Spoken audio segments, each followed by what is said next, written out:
Okay, pre-recorded today. You are seeing this on Monday, the 14th day of February. So, happy Valentine's Day. Happy Valentine's Day to everyone out there.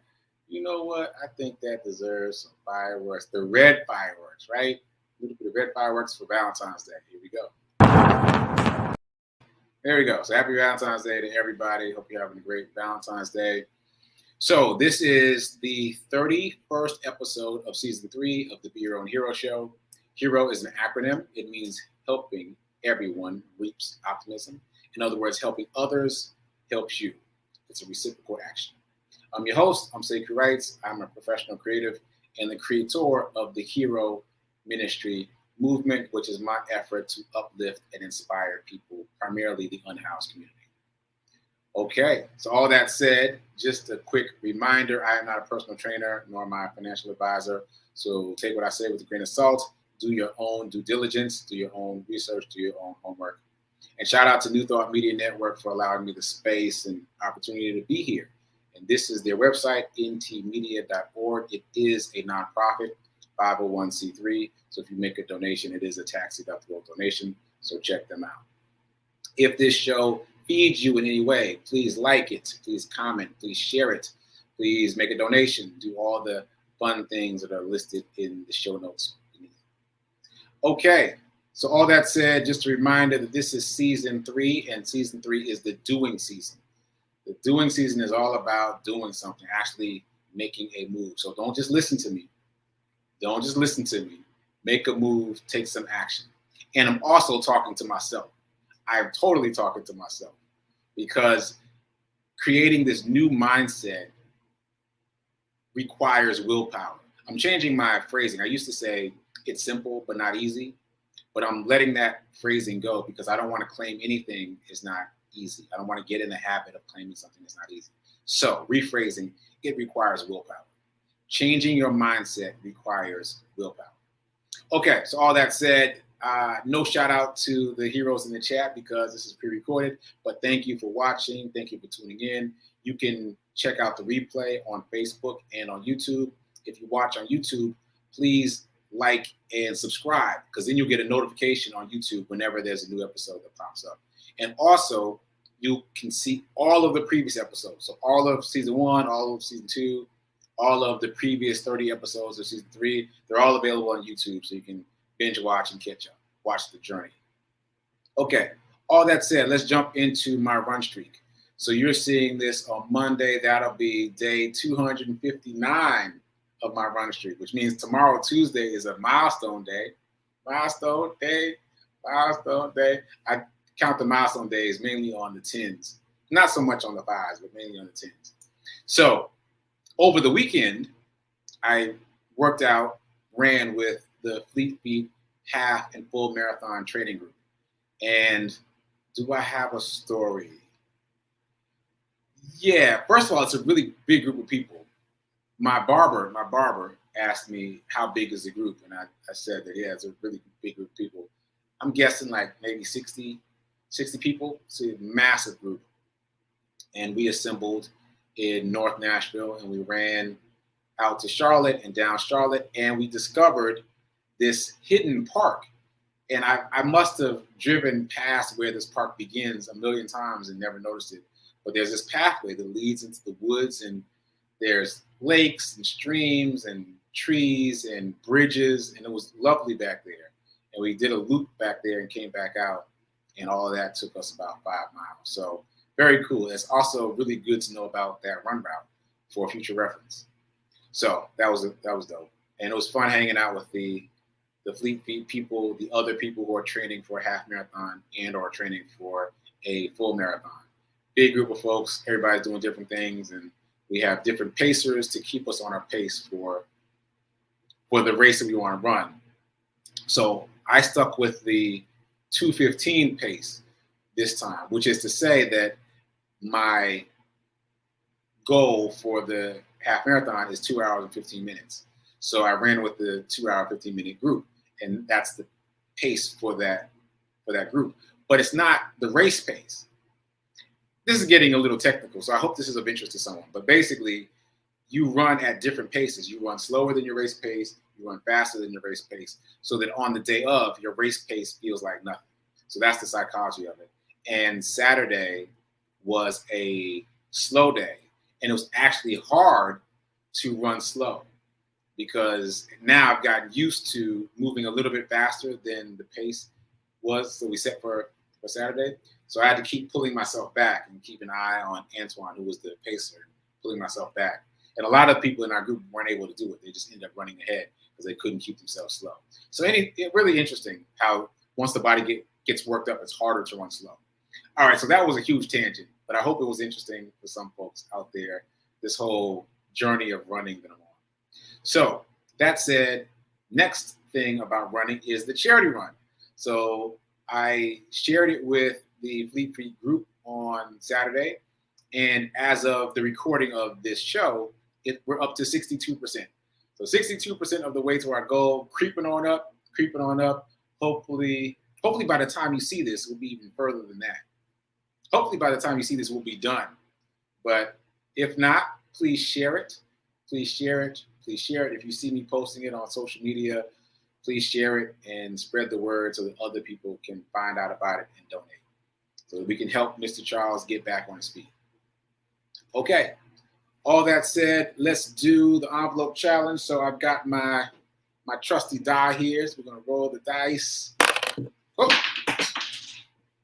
I can see it. 3.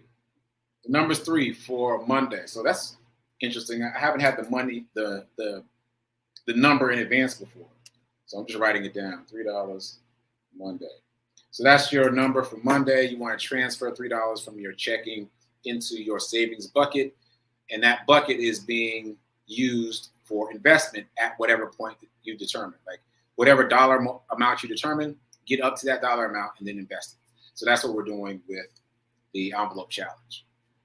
Okay, so that said, let's move on. Let's get into the morning's in.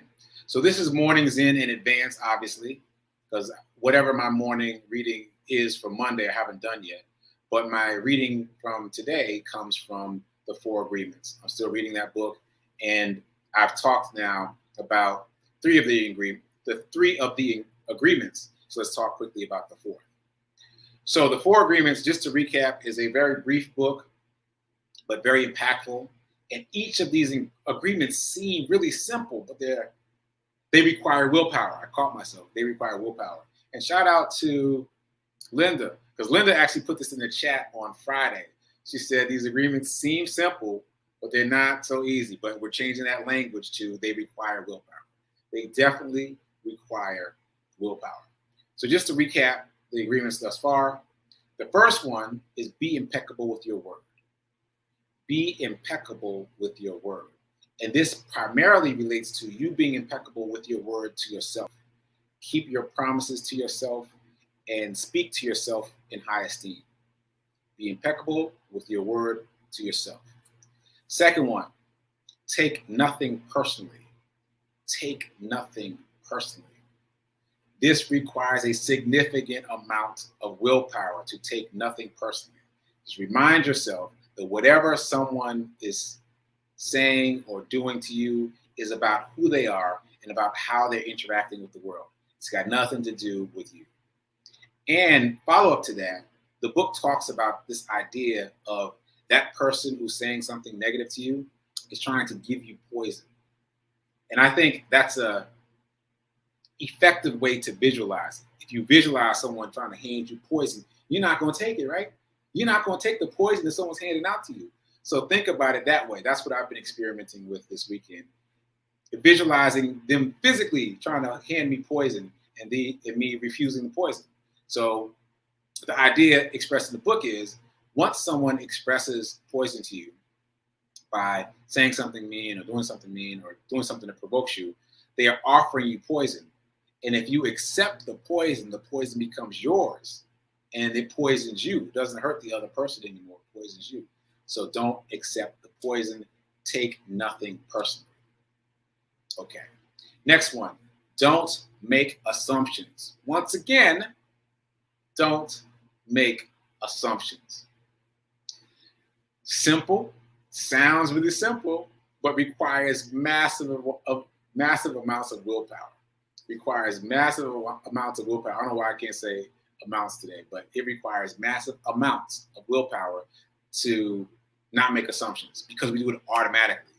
Automatically. Something happens and we automatically decide what that something that happened means.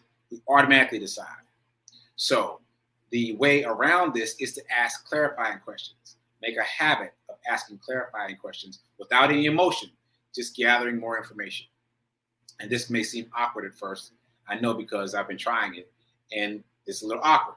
But ask clarifying questions to get a better understanding of what's going on before you jump to any conclusions. Do not make any assumptions. Okay, and the fourth of the 4 agreements is do your best. Just do your best. Do your best. And in the context of the book, it talks about how your best is going to vary. Like you might be at 100% on Monday, you might be at 60% on Tuesday, you might be at 75% on Wednesday. But do your best. Work to the best of your ability on any given day at any given moment. And I want to share a quote with you that stood out to me. You tell me if it resonates with you. So this is from the 4th of the 4 agreements. If you try too hard to do more than your best, if you try too hard to do more than your best, you will spend more energy than is needed. And in the end, your best will not be enough. When you overdo, you deplete your body and go against yourself, and it will take you longer to accomplish your goal. So I highlighted that, and it stood out to me because of the idea of overdoing. Because often when we're trying to get there, trying to make something happen, it gets translated as hustle. Just hustle hard, move faster, do the same thing, do more of the same thing. But to the point of this chapter, don't overdo it. And to me, that means take a beat to think about how to move. Don't just rush to move. Take a beat to think about how to move, how to best move effectively. So that's at least my interpretation of that part of doing your best. So anyway, 4 agreements. I might stick with it for a minute, even though I just talked about the 4th agreement. It's an impactful book and lots of great lessons. Check it out if you haven't already. Okay, moving on. I was trying to decide if I was going to talk about the 50th law of power. I actually listened to the 50th law of power while I was running my 5 miles on Saturday. But I think I want to save that for another day. It's an interesting book. 50 had a lot of really challenging experiences before his meteoric rise to fame. And the book talks about how he was able to overcome those. So that's it for now. Moving on, let's talk about abundance. Let's talk about abundance, shall we? So let's do our affirmation, which is, no drum roll. Here we go. I am so happy and grateful to be a multi-millionaire in every area of my life. I am so happy and grateful to be a multi-millionaire in every area of my life. And my reminder, right after that, right after affirming that you are happy and grateful to be a multi-millionaire, remember, if you only spend, you'll stay poor. If you only save, you'll stay middle class. But if you invest, then you'll become wealthy. If you want to become wealthy, the only way to do that is to invest. It's not optional. So I changed the phrasing there because if you invest, you don't necessarily become wealthy automatically, but investing is the path to wealth. If you do it actively and do it in the right way, investing is the path to wealth. Okay, so today is Monday. It's Money Monday, as someone else called it. A couple of you called it Money Monday. And this is what I want to talk about. I want to talk about worlds within worlds. So on Friday, I hope you saw Friday's show, but I was responding to a question from Robin about how to get started in stock if you've never bought stock before. And I talked about what I would do differently if I had to do it all over again. And I want to piggyback on that idea and then take a pivot. So what I would do if I had to do it all over again is I would spend less time trying to learn everything before I got started and just get started. Just get started, because the fails and the stumbles and the missteps are what help you learn faster. And I spent a lot of time sitting on the sidelines trying to study how to move. Start moving and study at the same time. That's what I would do if I had to do it all over again. I would start moving faster and study at the same time. Just knowing that I'm going to make some mistakes. I'm going to step on some landmines. I'm going to fall into the bushes. Just know that in advance and be studying at the same time, so that as soon as I fall in the bushes, I study on why I fell into the bushes so I can move forward faster. So that's the main thing that I didn't say Friday that kind of occurred to me over the weekend. And I want to also ping something else I said on Friday. I said that in order to get a brokerage account started, I would use someone's link, like their link to start a Webull account. I'm saying we, W-E, Bull, B-U-L-L. Use their link to start a Webull account, or use their link to start a Robinhood account. And what I want to add to that is I would shop around, because what I've noticed now that I'm in both of those apps, I've noticed that all the links aren't the same. Some links offer more stock than other links, and some links offer seemingly a better quality of stock than other links. So I would shop around. So that being said, if I was to do it all over again, I would start asking people, hey, are you in the stock market? Are you on Webull? Are you on Robinhood? Send me your link.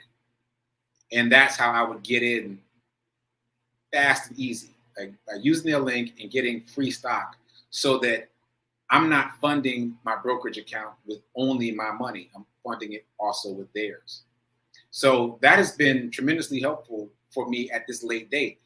I've done it with Webull. I've shared my link with you guys. And I had been seeing this link for months, but ignoring it because I thought it was some kind of scam. And so I had to get past my own mindset block. And once I used it, I was shocked at how easy it was to get multiple shares of stock. And then once you're playing with house money, that gives you a little more elbow room, because psychologically, nothing feels like a loss. Which leads me into the worlds within worlds. So we've talked about stock. We've talked about Shaq. We've talked about how currently Shaq makes more money from his investment portfolio than he made at his highest point during his career, right? Which was $27 million, just to put real numbers on it. So we know about the idea of buying and holding stock, which is essentially what Shaq seems to be doing. I say seems to because I don't know for sure, but he seems to be accumulating stock, letting it appreciate in value, and that becomes his net worth. And probably he's reinvesting the dividends and just letting it be his net worth, or having the dividends come out to him as his pay. Again, I'm just guessing, I'm speculating based on the numbers that I found. But here's the other thing, and I've been talking about this a little bit, but just to put a fine point on it, the other way to interact with stock is trading, and it's much different than buying and holding. And I talked about this recently, but there's these two schools of thought about trading. Let's just say two schools of thought about stock. One is valuation, and the other is technical analysis. So valuation is what basically we've been doing. We're looking at the stock, we're checking the ex-dividend date, we're checking the dividend yield, we're looking at how big the company is. Like, we're looking to see if this is a company I want to invest in. Those of you that are investing in individual stocks, those are the kinds of questions I'm sure have come up, right? Trying to pick the right one. But on the other side, and I know I've talked about this before, but I just want to really drive it home.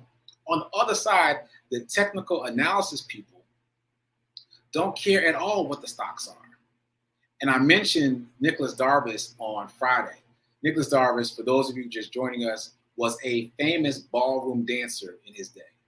Super famous, traveled the world, was making lots of money as a ballroom dancer, fell into the stock market accidentally, ended up being able to make $2 million in less than a year, and wrote a book about the fact that he made $2 million in less than a year, which I've read. And it really didn't hit me until recently that the way he was making his money was not the way Shaq seems to be making his money. He's not buying and holding the stock and letting it appreciate in value. He made his $2 million by buying and selling and buying again. He traded. He was a stock trader. That's how he got to that dollar amount of $2 million. And he didn't care at all about what the companies were. It's not like he said, hey, I'm gonna look into Coca-Cola and make sure I get that one and trade that stock. No, most of the time he was traveling internationally and he would get these telegrams. That's how long ago this was. He'd get telegrams telling him what the stock tickers were and what they were doing, what their recent numbers were. And he taught himself how to read these numbers.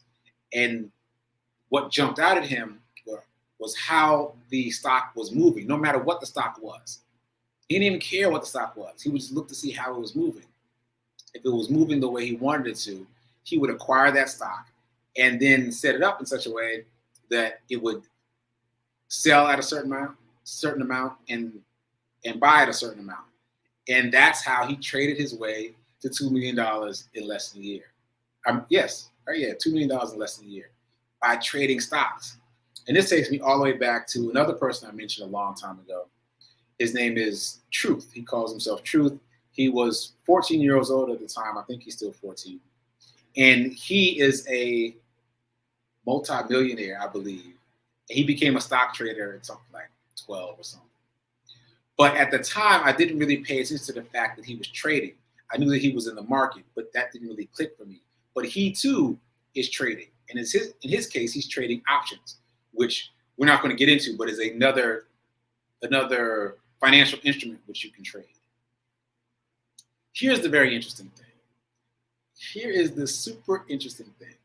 Imagine being able to learn one language, and then after learning that one language, being able to speak to someone who spoke Japanese, but also being able to speak to someone who spoke only Chinese, but also being able to speak to someone who spoke only German, and also being able to speak to someone who spoke only Farsi, and also being able to speak to someone who only spoke Wolof. 5 different languages. By learning one language, you're able to communicate with people who speak those 5 different languages. That would be a magical thing, right? A magical thing. Guess what, though? The thing is, it exists in this financial space. Technical analysis, the ability to read charts, applies across the board because each financial instrument, each security, uses a chart to mark its progress. So that's to say, if you knew technical analysis, you could read the charts for stock market. You could read the chart for cryptocurrency. You could read the chart for options. You could read the chart for all these various financial instruments, for Forex, which is the currencies of other countries. Like, they all use a chart. And so once you learn how to use the chart, you know how to read all of it. That is so huge to me. That's huge. So basically, you learn one thing and you have learned the language of money across these various barriers. That's incredible. So I will definitely be going down that rabbit hole quite a bit, and I'll be talking about it. I've already mentioned candlesticks. And so I'll just end by reminding you that candlesticks is just one method of reading those charts. So there's lots of different methods. But if you're anything like me, when you look at a chart that looks something like, let me find it again, something like this, you're confused. There's too much going on, right? But if you're only looking at one thing, 1 or 2 things on that chart, it gets more clear. If you're only looking for this, and you know how to read this, you know what each of these candles represents, it becomes easier to read the whole. And if you can read the whole for one financial instrument, you can read the chart for all the financial instruments that use a chart. What? So mind-boggling stuff. It's fascinating to me that we've discovered this world within a world. There's stocks, obviously, and there's valuation of stocks, like buying and holding stock, like Warren Buffett, let's say, right? Buying, holding for the long term works really well. The market rewards patience. And generally speaking, the market goes up about 10% every year, as long as you're putting your money in the right place. And if you're putting your money in the real right places, it will go up even more. So it'll go up. If you get some stock and it's a good stock, hold on to it. If it's a quote unquote bad stock, maybe you want to, no, I'm not giving advice. I'm not giving advice. In my case, some of the stocks that I picked, I haven't been happy about how they did. And then I closed that position and bought back into something that's more tried and true, like the S&P 500. But I just want to finish this point. That's a whole world. But there's this other whole world of stock trading where people are learning to read the chart, and the chart allows them to make dispassionate decisions about when to buy and when to sell, no matter what the company is, no matter what the financial instrument is, and lead a life of trading stocks. Fascinating. It's a universal language. Okay, so I'm going to stop there because I don't want to repeat myself. I'm just really fascinated by that idea of learning one language that helps you understand all the financial languages. So I'll be talking about it coming up. So, all right, what's coming up next? Next is prayer time at 10:15, and then sit with Rev Melissa. Today, we're doing a special edition of Sit with Rev Melissa. Today, February 14th, Valentine's Day. So stay tuned for that. In the meantime, keep doing. Be a hero. Be your own financial hero. Remember that now is better than perfect in terms of investing. Don't wait till tomorrow. Invest today. And I will see you mañana. Later.